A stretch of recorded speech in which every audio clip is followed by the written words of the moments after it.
बिहार में शिक्षक भर्ती में फर्जीवाड़ा रुकने का नाम नहीं ले रहा है। अब बड़ी खबर सासाराम से निकलकर सामने आई है, जहां 142 शिक्षक जो फर्जी पाए गए हैं उसको सेवा मुक्त करने का कह लीजिए आदेश भी प्राप्त हो गया है, और वहीं पर जो है ब्याज सहित वेतन वसूल होने की भी प्रक्रियाएं शुरू हो गई है। लेकिन आपको बताते चले, केवल इतना ही नहीं है, यहां बड़े सवाल भी खड़े हो रहे हैं कि आखिर 142 एक ही क्षेत्र के 142 से अधिक लगभग जो है कि शिक्षकों के जो फर्जी कागजात को लेकर के शिक्षक बहाली में शामिल हुए थे, आखिर उनके डॉक्यूमेंट्स की जांच कैसे की गई थी, जिससे जो है कि 10 से 12 साल लगभग से वो नौकरी कर पाए और सरकारी राशि भी वेतन के स्वरूप उठाते रहे। कई सवाल भी बड़े बड़े अधिकारियों पर लगते नजर आ रहे हैं और कई सारे अधिकारियों को अब जवाब भी देना होगा। इस फर्जीवाड़े के जद में कई सारे अधिकारी भी जेल जा सकते हैं। तमाम चीजों की जानकारी आपको आज के इस वीडियो में हम देने जा रहे हैं, और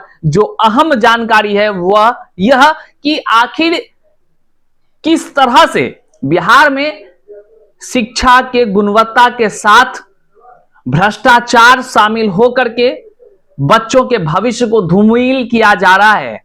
और केवल 10 साल पहले की बात नहीं, फर्जी प्रमाण पत्र के सहारे बीपीएससी टीआरई 1, टीआरई 2, टीआरई 3 के माध्यम से भी कई सारे लोग चयनित हुए हैं। ऐसी भी खबरें निकलकर सामने आ रही है। करते हैं शुरुआत, उससे पहले नमस्कार स्वीकार कीजिए, मैं हूं हरे कृष्ण प्रकाश और आप देखना शुरू कर दिए हैं साहित्य आजकल। साहित्य आजकल का मतलब ही है वह सच्चाई जो जाननी आपके लिए है बेहद आवश्यक।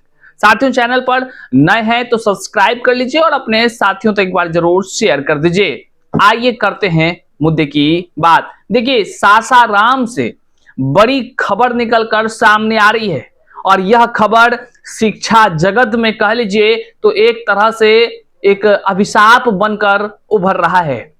एक ही क्षेत्र सासाराम कैमूर, एक ही क्षेत्र के 142 से अधिक फर्जी प्रमाण पत्र के सहारे नौकरी कर रहे शिक्षक पकड़ाए हैं। बर्खास्तगी का आदेश हुआ है और अविलंब 24 घंटे के अंदर तमाम तरह की प्रक्रियाएं भी पूर्ण करने की बात कही गई है। अब ब्याज सहित वेतन भी वसूली होगा। कई सवाल खड़े उत्पन्न होते हैं कि किन किन अधिकारियों ने ऐसे फर्जी शिक्षकों के डॉक्यूमेंट्स को जांच किया था और फिर किस आधार पर उसकी नियुक्ति कर दी गई थी। सरकारी राशि को किस तरह दुरुपयोग किया गया, बिहार के तमाम जनता के पैसों से दिए जाने वाले वेतन आखिर कैसे लुटाए गए, पूरी जानकारी आप विस्तार से अब जानिए। 10 साल से वेतन ले रहे थे शिक्षक, नौकरी के लिए गैर मान्यता प्राप्त संस्थानों से डिग्रियों को हासिल किया था और उसका उपयोग कर जो है कि योग्य अभ्यर्थियों का जीवन बर्बाद कर दिया, और फिर उसके जगह अपना जो है कि जिंदगी सेट कर लिया। लेकिन कहते हैं ना, वह दिन दूर नहीं होता है जब जो जैसा करता है वैसा भरता है। रोहतास जिले के विभिन्न स्कूलों में फर्जी सर्टिफिकेट पर नौकरी कर रहे 142 शिक्षकों की सेवा समाप्त होगी। उक्त सभी शिक्षकों की बर्खास्तगी के लिए डीडीसी विजय कुमार पांडे एवं डीओ मदन राय ने संबंधित नियोजन इकाई को पत्र जारी किया है।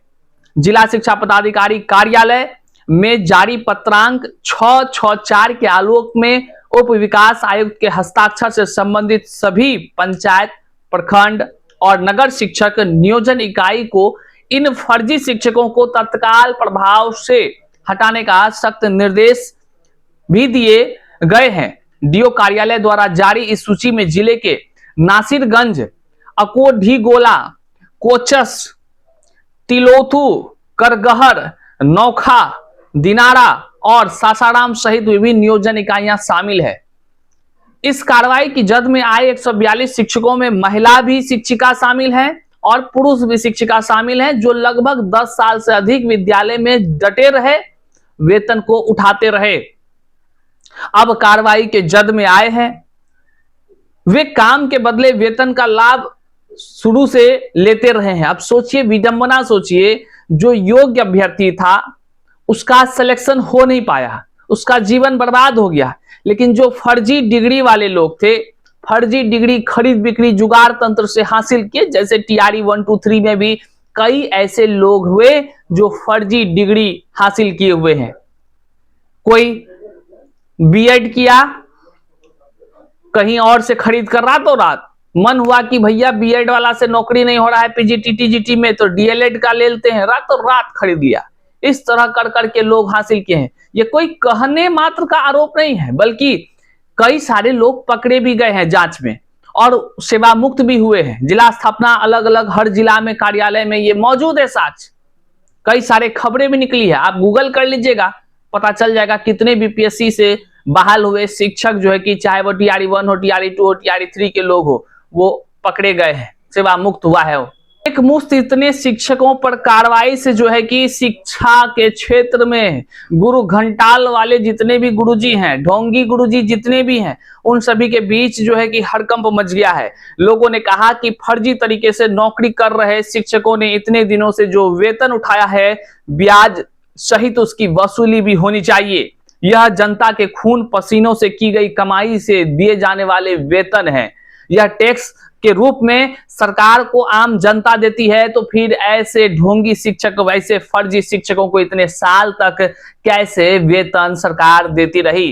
कई गंभीर सवाल तो अब जो शिक्षा जो कह लीजिए कि जिला स्थापना कार्यालय है, वहां के भी अधिकारियों पर उठ रहा है कि उन्होंने आखिर किस तरह से जांच किया, उन्होंने आखिर किस पैमाने पर इन तमाम फर्जी शिक्षकों को बहाल कर लिया, कैसे उनके प्रमाण पत्रों की जांच की थी, आखिर इतने दिनों तक क्यों टाल मटोल करते रहे, क्यों नहीं पकड़ाए जबकि इतना बार वेरिफिकेशन हुआ। आपको बताते चले, सक्षमता के माध्यम से भी कई बार वेरिफिकेशन हुआ है, तब भी क्यों नहीं पकड़े गए। और इससे पहले आखिर किस तरह से जो है कि बिहार के योग्य उम्मीदवार, योग्य शिक्षक अभ्यर्थियों के जीवन को खराब कर अयोग्य लोगों को नौकरी दिया गया। क्या सम्राट सरकार अर्थात की माननीय मुख्यमंत्री सम्राट चौधरी जी अब तमाम फर्जी शिक्षक को बहाल करने वाले अधिकारियों पर कार्रवाई करेंगे? क्या जो जिला स्थापना कार्यालय के भ्रष्ट अधिकारी हैं, जिनके बदौलत आज तक इनकी नौकरी बची रही थी, क्या वैसे लोगों को जेल के सलाखों में माननीय मुख्यमंत्री सम्राट चौधरी जेल में भेजने का काम करेंगे? कई सवाल उत्पन्न होता है। नौकरी देने के समय जो लापरवाही किया गया, आखिर क्यों किया गया? कई सारे सवाल के बीच जो है कि बहुत बड़ी बात निकलकर सामने आ रही है कि एक साथ बड़ी संख्या में फर्जी प्रमाण पत्रों का मिलना शिक्षा विभाग के सिस्टम पर सवाल खड़ा कर रहा है। विभाग ने आखिर नौकरी देते समय शिक्षकों के सर्टिफिकेट की जांच क्यों नहीं की? इसमें कई शिक्षक ऐसे भी हैं जो 8-10 वर्षों से फर्जी सर्टिफिकेट के सहारे नौकरी कर रहे हैं। वे लाखों रुपए वेतन उठा चुके हैं। इससे स्पष्ट होता है कि इन शिक्षकों को नौकरी दिलवाने में विभाग अधिकारी और नियोजन इकाई की भी मिलीभगत भी जरूर रही होगी। तमाम तरह की बातें निकलकर सामने आ रही है और इस तरह के भ्रष्टाचार अगर शिक्षा के जगत में होगा तो बिहार के बच्चे, बिहार के नौनिहालों को कैसे गुणवत्तापूर्ण शिक्षा प्राप्त होगी, यह सोचने वाला विषय है। बहरहाल इस वीडियो को जन जन तक शेयर कीजिएगा, चैनल पर नए हैं तो सब्सक्राइब कीजिएगा। मिलते हैं अगले वीडियो में, तब तक के लिए जय हिंद।